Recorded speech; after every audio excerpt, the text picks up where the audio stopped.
இல்வாழ்க்கை.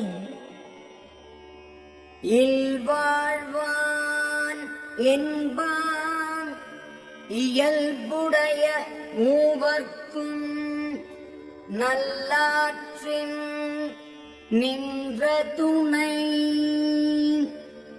இல்லறத்தில் வாழ்பவனாகச் சொல்லப்படுகின்றவன் அறத்தின் இயல்பை உடைய மூவர்க்கும் நல் வழியில் நிலை பெற்ற துணையாவான். துறந்தார்க்கும் துவாதவர்க்கும் இறந்தார்க்கும் இல்வாழ்வான் என்பான் துணை.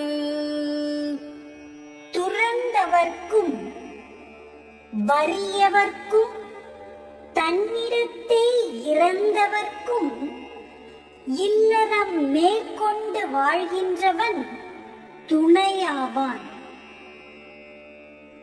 தென்புலத்தார்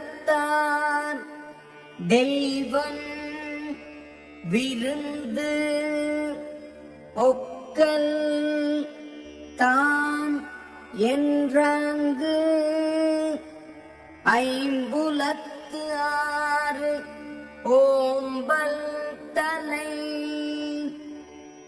தென்புலத்தார் தெய்வம், விருந்தினர், சுற்றத்தார், தான் என்ற ஐவகை இடத்தும் அறநெறி தவறாமல் போற்றுதல் சிறந்த கடமையாகும்.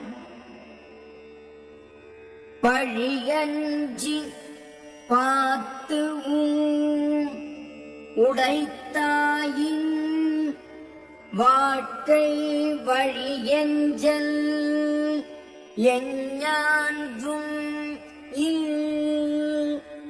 பொருள் சேர்க்கும் போது பழிக்கு அஞ்சி சேர்த்து, செலவு செய்யும் போது பகுத்து உண்பதை மேற்கொண்டால் அவ்வாழ்க்கையின் ஒழுங்கு எப்போதும் குறைவதில்லை. அன்பும் அறனும் உடைத்தாயின் இல்வாழ்க்கை பண்பும் பயனும் அது. இல்வாழ்க்கை அன்பும் அறமும் உடையதாக விளங்குமானால் அந்த வாழ்க்கையின் பண்பும் பயனும் அதுவே ஆகும். அறத்து ஆற்றின் இல்வாழ்க்கை ஆற்றின் புறத்து ஆற்றின் போய் பெறுவது எவன். ஒருவன் அறநெறியில் இல்வாழ்க்கையை செலுத்தி வாழ்வானானால் அத்தகையவன் வேறு நெறியில் சென்று பெறத்தக்கது என்ன? இயல்பினான் இல்வாழ்க்கை வாழ்பவன் என்பான் முயல்வாருள் எல்லாம் தலை. அறத்தின் இயல்போடு இல்வாழ்க்கை வாழ்கின்றவன், வாழ முயல்கின்றவன் பல திறத்தாரிலும் மேம்பட்டு விளங்குகின்றவன் ஆவான். ஆற்றின் ஒழுக்கி அரண் இழுக்கார் இல்வாழ்க்கை நோற்பாரின் நோன்மை உடைத்து.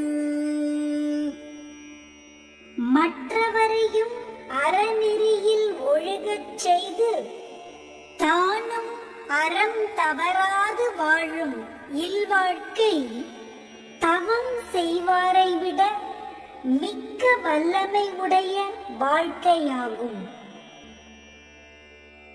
அரண் எனப்பட்டதே இல்வாழ்க்கை அகுதும் பிறன் பழிப்பது இல்லாயின் நன்று.